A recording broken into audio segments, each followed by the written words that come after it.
Bonjour, bienvenue dans cette vidéo de présentation d'une fonctionnalité Auxiva.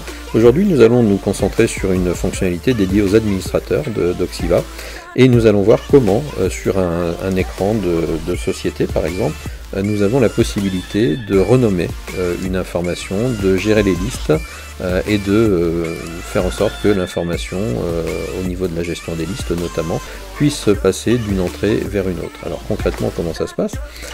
Au niveau de l'onglet généralité, on voit ici que le mode admin a été activé. Donc on peut le gérer, donc le mode admin au travers de ce menu mon profil, activer ou désactiver le mode admin.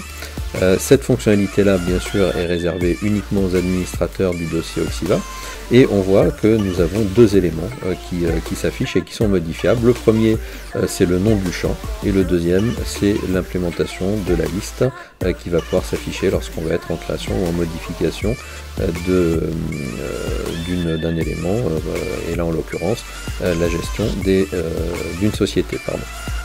Donc si je veux par exemple modifier ici la date d'entrée en relation pour mettre un autre élément, eh bien je peux venir ici en modification et donc modifier cet élément là ou revenir sur l'élément par défaut, puisque là nous avons déjà une entrée de liste qui a été modifiée, donc avec la date, un élément qui s'appelle date société. Et le fait d'avoir modifié et d'être revenu à la valeur par défaut par exemple, eh bien va modifier directement tous les éléments qui vont être utilisés par cette étiquette de champ et en l'occurrence le module marketing, le module de reporting, sans que l'on ait besoin de faire autre chose que de modifier cette information. Deuxième point, ici on va regarder les catégories.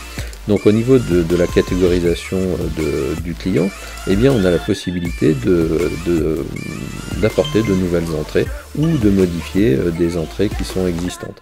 Typiquement, je veux modifier le terme MGE par grand compte.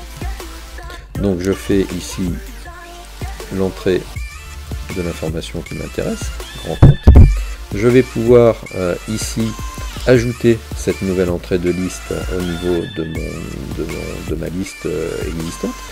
Je vais fermer ma liste pour la réinitialiser et je vais donc revenir ici sur les éléments de liste avec donc MGE qui contient 5 enregistrements et grand compte qui n'en contient aucun. Ce qui va m'intéresser maintenant, c'est de dire, eh bien, je veux supprimer MGE, mais si je le fais de cette façon-là, eh bien, je vais avoir des enregistrements qui seront orphelins puisque cette entrée de liste va disparaître.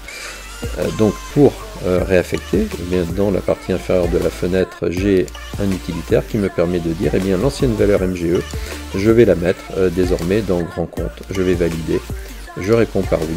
Et donc, directement, ici et en temps réel, j'ai une réaffectation des valeurs qui se fait. Je vais pouvoir maintenant supprimer la valeur MGE.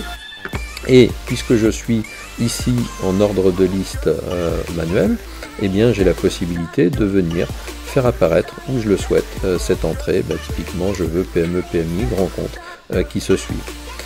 Je peux donc désormais fermer cette entrée ici et le management de cette liste. Je peux désactiver mon mode admin et je retrouve donc une interface qui est l'interface usuelle pour un utilisateur, sachant que pour tous les utilisateurs d'Auxiva, eh bien ce champ-là aura été renommé et l'entrée de liste grand compte est désormais disponible à la place de MGE. Donc voilà pour ce tutoriel sur une fonctionnalité d'administration d'Auxiva. Je vous remercie d'avoir suivi cette vidéo jusqu'à son terme. Vous pouvez, si vous le souhaitez, activer donc les notifications et vous abonner sur la chaîne de façon à voir toutes les nouvelles publications que nous faisons régulièrement. Merci et à bientôt.